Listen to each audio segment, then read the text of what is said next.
샬롬, 이동춘 목사입니다. 오늘도 여러분의 삶이 주님의 평안으로 가득하시길 기원하며 하나님의 말씀을 나누겠습니다. 오늘 주시는 말씀은 요한복음 12장 20절에서부터 36절의 말씀입니다. 이 말씀 중에 24절로부터 26절을 읽겠습니다. 내가 진실로 진실로 너희에게 이르노니 한 알의 밀이 땅에 떨어져 죽지 아니하면 한 알 그대로 있고 죽으면 많은 열매를 맺느니라. 자기의 생명을 사랑하는 자는 잃어버릴 것이요 이 세상에서 자기의 생명을 미워하는 자는 영생하도록 보존하리라. 사람이 나를 섬기려면 나를 따르라. 나 있는 곳에 나를 섬기는 자도 거기 있으리니 사람이 나를 섬기면 내 아버지께서 그를 귀히 여기시리라. 아멘. 요한복음 12장 20절 말씀부터 36절 말씀까지를 본문으로 미랄의 사명이라는 제목으로 말씀을 나누도록 하겠습니다. 예수님에 대한 바리새인들과 대제사장들의 부정적 또는 적대적 태도와는 달리 대부분의 유대인들은 예수님을 긍정적이고 호감 있게 대했습니다. 심지어 소문이 얼마나 멀리 퍼졌는지 외국 사람들까지도 예수님에 대해 호감을 가졌습니다. 20절과 21절이 그것을 증명하고 있습니다. 명절에 예배하러 올라온 사람 중에 헬라인 몇이 있는데 그들이 갈릴리 벳세다 사람 빌립에게 가서 청하여 이르되 선생이여 우리가 예수를 배우고자 하나이다 하니. 헬라인은 오늘의 그리스 사람입니다.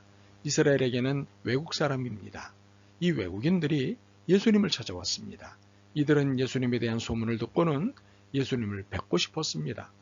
그런데 헬라인들이 뵙고자 한다는 말을 들으신 예수님은 사뭇 연관없는 이야기를 하셨습니다.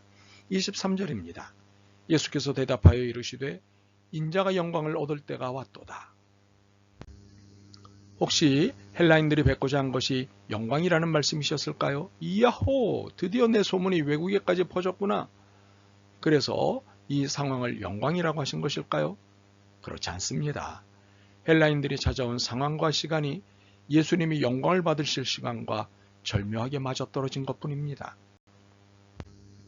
때는 이미 정해져 있는 것이고 이때에 맞춰 모든 징후들이 나타난 것뿐입니다. 왜 그럴까요? 역사는 크로노스처럼 보이지만 카이로스에 의해 결정되기 때문입니다. 크로노스는 물 흘러가듯 자연스럽게 흘러가는 시간입니다. 카이로스는 기회와 때가 있다는 뜻으로 하나님과 관계 속에 나타나는 의미 있는 특정 시간입니다. 예수님이 말씀하신 때는 카이로스의 시간입니다.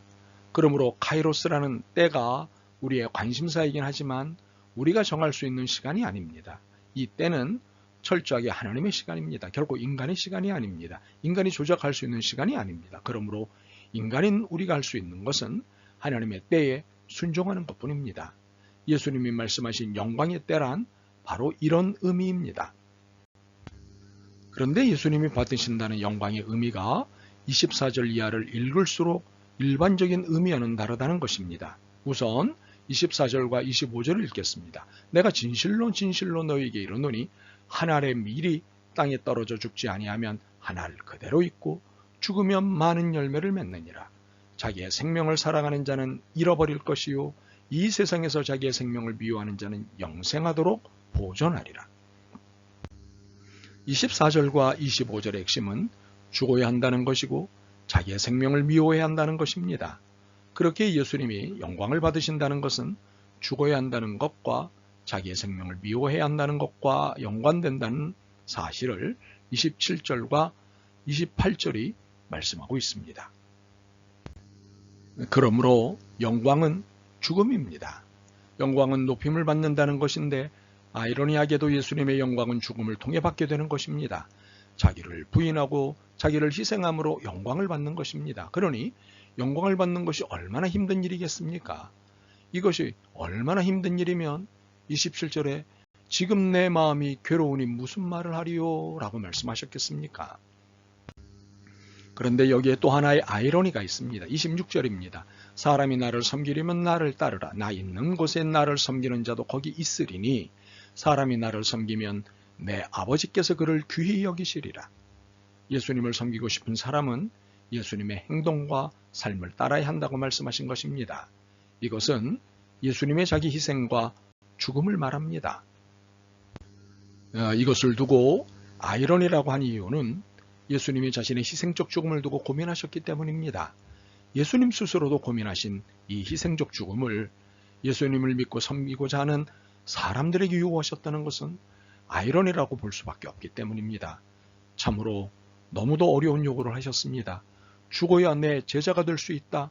과연 가능한 일일까요? 29절부터 33절에서의 예수님의 말씀의 의미를 살펴보면 예수님은 대우주적 사명을 위해 자기 희생으로서의 죽음을 당하셔야 합니다. 이는 예수님의 신적 사명입니다. 누구도 대신할 수 없는 하나님이신 예수님의 사명입니다. 그렇기에 이 일은 우리의 사명이 아닙니다. 우리의 사명은 예수 그리스도를 믿고 따르는 것입니다. 예수님의 삶과 말씀을 그대로 실천해 옮기는 것입니다. 물론 특별한 경우에 특별한 책무를 맡은 이들에게는 순교라는 것이 요청될 수 있습니다. 그렇다 해도 이것은 예수님과 똑같이 죽는 것이 아닙니다. 우리의 죽음의 의미는 예수님의 죽음의 태도와 정신을 전승하는 것입니다. 이러한 전승으로 하나님의 나라를 이루어가는 것입니다. 이것이 바로 하나님의 미랄이 되는 삶입니다. 그렇다면 우리는 어떤 삶을 살아야 할까요? 급진적인 역전의 역사관에 의해 실천적 삶을 살아야 합니다.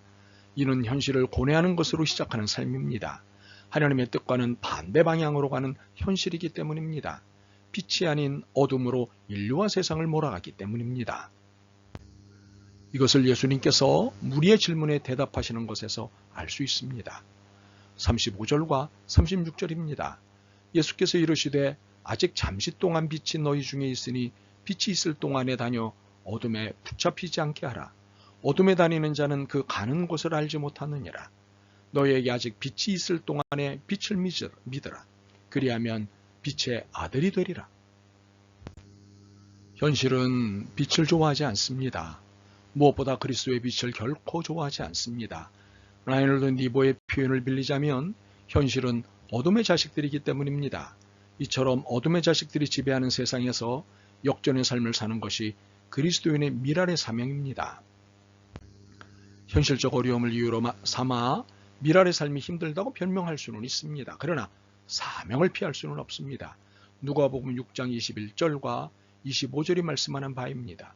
분명한 것은 현실에 대한 고뇌는 역사적 존재가 되는 길이며 십자가의 죽음, 미랄의 죽음을 껴안음으로써 새로운 시작이 가능히 된다는 사실입니다.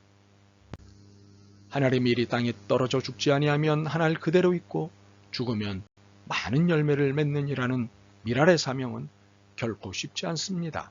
그럼에도 이 사명을 따라 살아주는 여러분이 되길 간절히 소망합니다. 아멘.